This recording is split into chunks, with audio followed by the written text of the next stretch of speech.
મિત્રો, શું તમને ખબર છે કે મહાભારતનું યુદ્ધ પૂરું થયા પછી પાંડવો ક્યાં ચાલ્યા ગયા અને તેમણે કઈ રીતે પોતાની સ્વર્ગ યાત્રા પૂરી કરી હતી? કઈ રીતે એક એક કરીને પાંડવો રસ્તામાંથી એકબીજાથી વિભિન્ન થતા ગયા? તો મિત્રો, આજનો આ વિડીયો એ જ માહિતી ઉપર સમર્પિત છે. મિત્રો, એક નમ્ર વિનંતી કે બધા લોકો વિડીયોના અંત સુધી અવશ્ય નિહાળજો. મિત્રો, મહાભારતનું યુદ્ધ પૂરું થયા પછી પાંડવોએ 36 વર્ષ સુધી હસ્તિનાપુરમાં રાજ કર્યું હતું. આ સમયમાં શ્રી કૃષ્ણ અને બલરામે પોતાના શરીરનું ત્યાગ કર્યું. આ બધું જોઈને પાંડવ અને દ્રૌપદીએ પોતાના શરીર સાથે સ્વર્ગ જવા માટે યાત્રા શરૂ કરી. પાંચેય પાંડવ અને દ્રૌપદી સ્વર્ગ માટે નીકળી ગયા, પરંતુ તે બધા સ્વર્ગ સુધી પહોંચી ન શક્યા. માત્ર યુધિષ્ઠરે જ સ્વર્ગ સુધીનો માર્ગ પૂર્ણ કર્યો હતો. મિત્રો, સ્વર્ગમાં યુધિષ્ઠિરે જોયું કે પાપી દુર્યોધન પણ ત્યાં હાજર હતો. ત્યારે તેના મનમાં પ્રશ્ન ઊભો થાય છે કે પાંડવો તો હંમેશા ધર્મના માર્ગ પર ચાલ્યા, છતાં તેમને સ્વર્ગ શા માટે નસીબ થયું નહીં, અને માત્ર યુધિષ્ઠિરને જ સ્વર્ગ કેમ મળ્યો? યુધિષ્ઠિરના મનમાં આવા વિચારો ચાલવા લાગ્યા અને નવા નવા પ્રશ્નનો જન્મ થવા લાગ્યો, અને તેને આ પ્રશ્નના જવાબ જાણવા માટે ખૂબ જ બેચેની થઈ રહેતી. આ પ્રશ્નોના જવાબ જાણવા માટે આ વાર્તાનો પાઠ વિનમ્રતા અને ધર્મના પાત્રોથી ખૂબ જ ભરપૂર છે. મિત્રો, મહાભારતનું 18 દિવસ ચાલેલું યુદ્ધ દુર્યોધનના અવસાન સાથે પૂરું થયું હતું. યુદ્ધ પત્યા બાદ ધૃતરાષ્ટ્ર અને ગાંધારીએ પોતાનો આરામદાયક રાજમહેલ છોડ્યો હતો અને તેના જીવનના અંતિમ દિવસો માટે તેઓ બંને જંગલમાં નિવાસ કરવા જતા રહ્યા હતા. આ સમય દરમિયાન શ્રી કૃષ્ણના યદુવંશનો પણ નાશ થવા લાગ્યો હતો. શ્રી કૃષ્ણે અંતે એક બાણ દ્વારા પોતાના અવતારનું પૂર્ણ કર્યું હતું. એટલે કે એક બાગીના લીધે તેના પગમાં બાણ લાગ્યું હતું, જેના કારણે શ્રી કૃષ્ણે પોતાનો દેહ ત્યાગ કર્યો હતો. આ પ્રસંગ પછી પાંડવોએ શાંતિથી 36 વર્ષ હસ્તિનાપુર પર રાજ કર્યું હતું.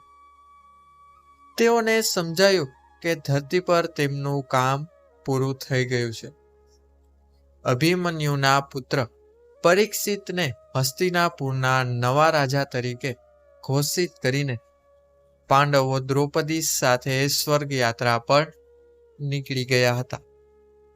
મિત્રો, આ યાત્રા દરમિયાન પાંડવો અને દ્રૌપદીએ નદી, પર્વતો અને ઘણા બધા સમુદ્ર પાર કર્યા હતા અને ઘણી બધી મુસીબતો સહન કરી હતી.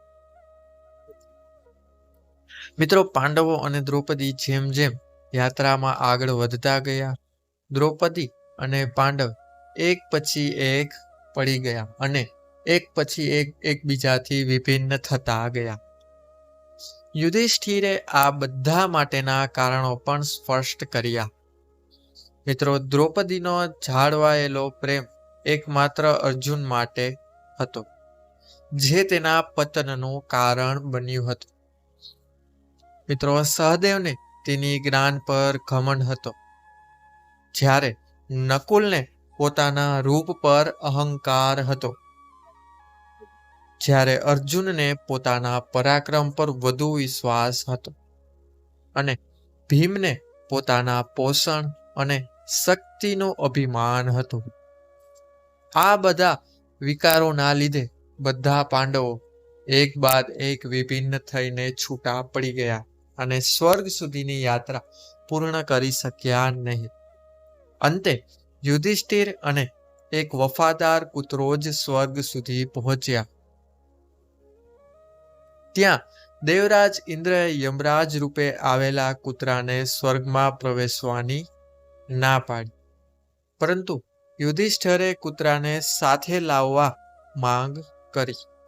આ યમરાજ દ્વારા એક પરીક્ષા હતી, જેમાં યુધિષ્ઠિરે ધર્મ અને કરુણાનું પાલન કર્યું હતું, અને યમરાજ દ્વારા લેવામાં આવેલી આ પરીક્ષામાં તેઓ સફળ સાબિત થયા હતા. મિત્રો, ત્યારબાદ સ્વર્ગમાં પહોંચીને યુધિષ્ઠિરે દુર્યોધનને સ્વર્ગમાં જોઈને તેઓ એકદમ આશ્ચર્યચકિત થઈ ગયા અને તેમણે ખૂબ જ આશ્ચર્ય વ્યક્ત કર્યું. ઇન્દ્રએ જણાવ્યું કે દુર્યોધન તેના પરાક્રમ માટે આ સ્થાન પામ્યો છે, પરંતુ પાંડવો અને દ્રૌપદી માટે સમયગત કારણસર થોડા સમય માટે નરકમાંથી પસાર થવું પડ્યું.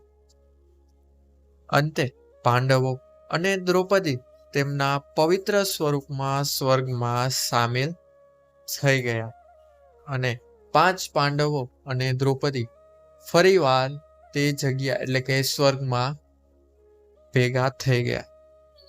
મિત્રો, આ વિવરણ મહાભારતની એક અનોખી શિક્ષક વાર્તા છે, જે શીખવે છે કે કર્મફળ અને ધર્મનું પાલન કેવી રીતે દરેકના જીવનમાં મહત્વ ધરાવે છે.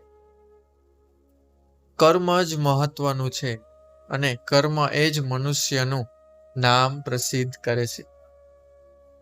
તો મિત્રો, આ હતી માહિતી જે આપણે અહીં પાંડવોની સ્વર્ગ યાત્રા વિશે જાણી. તો મિત્રો, જો આ વિડીયો તમને પસંદ આવ્યો હોય તો વિડીયોને લાઈક અવશ્ય કરજો, ઉપરાંત ચેનલને સબસ્ક્રાઇબ કરવાનું ભૂલતા નહીં, અને બાજુમાં આપેલા બેલ આઇકન બટનને અવશ્ય દબાવો, જેથી અમારા નવા વિડીયોનું નોટિફિકેશન સૌથી પહેલા તમને મળી રહે. તો મિત્રો, અને બધાને એક નમ્ર વિનંતી, કોમેન્ટ બોક્સમાં એકવાર સાચા મનથી જય શ્રી રાધે કૃષ્ણ અવશ્ય લખજો. તો મળીશું હવે નવા વિડીયો સાથે, નવી જાણકારી સાથે, નવા ટોપિક સાથે. ત્યાં સુધી બધાને રાધે રાધે, હર હર મહાદેવ, જય મા બુદ્ધ ભગવાન. બધા લોકોએ વિડીયોને અંત સુધી જોયો તે બદલ બધાનો ખૂબ ખૂબ આભાર, ખૂબ ખૂબ ધન્યવાદ.